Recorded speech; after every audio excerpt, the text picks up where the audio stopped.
ગાંધીનગરમાં સત્યાગ્રહ છાવણી ખાતે કોકરોચ જનતા પાર્ટીનું આંદોલન, રસ્તાઓ સીલ, અનેક કાર્યકરો અને યુવાનોની અટકાયત ગાંધીનગરની સત્યાગ્રહ છાવણી ખાતે આજે કોકરોચ જનતા પાર્ટી દ્વારા વિવિધ માંગણીઓને લઈને આંદોલનનું આયોજન કરવામાં આવ્યું હતું।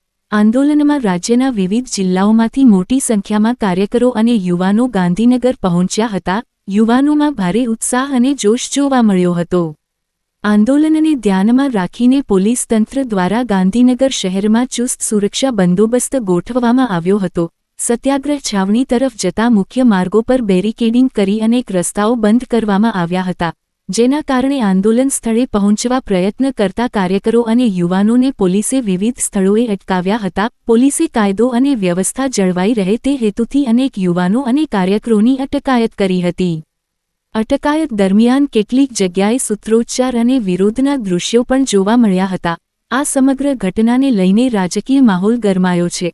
આંદોલનકારીઓએ પોતાની માંગણીઓ અંગે સરકાર સમક્ષ રજૂઆત કરવાની વાત કરી હતી, જ્યારે પોલીસે સમગ્ર કાર્યવાહી શાંતિપૂર્ણ રીતે હાથ ધરાઈ હોવાનું જણાવ્યું છે।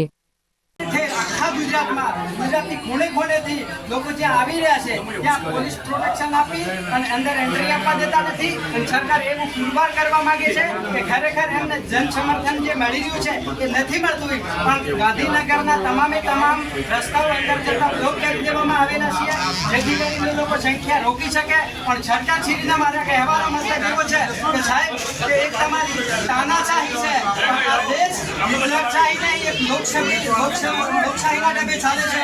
એટલા માટે હું રાજ્ય સરકાર વાતો કરતી હોય મોટી જ્યારે બેટી બચાવો બેટી પઢાઓની વાતો કરતી હોય છે, ડબલ એન્જિનની વાતો કરતી હોય છે અને ભૂલના તાઇફા ફેંકતી હોય છે, જ્યારે શિક્ષણની વાત આવે સરકારે શિક્ષણ માટે કરી, એક પેપર લિંક માટે કરી, એક રાજીનામાને લઈને દેશભરમાં આંદોલન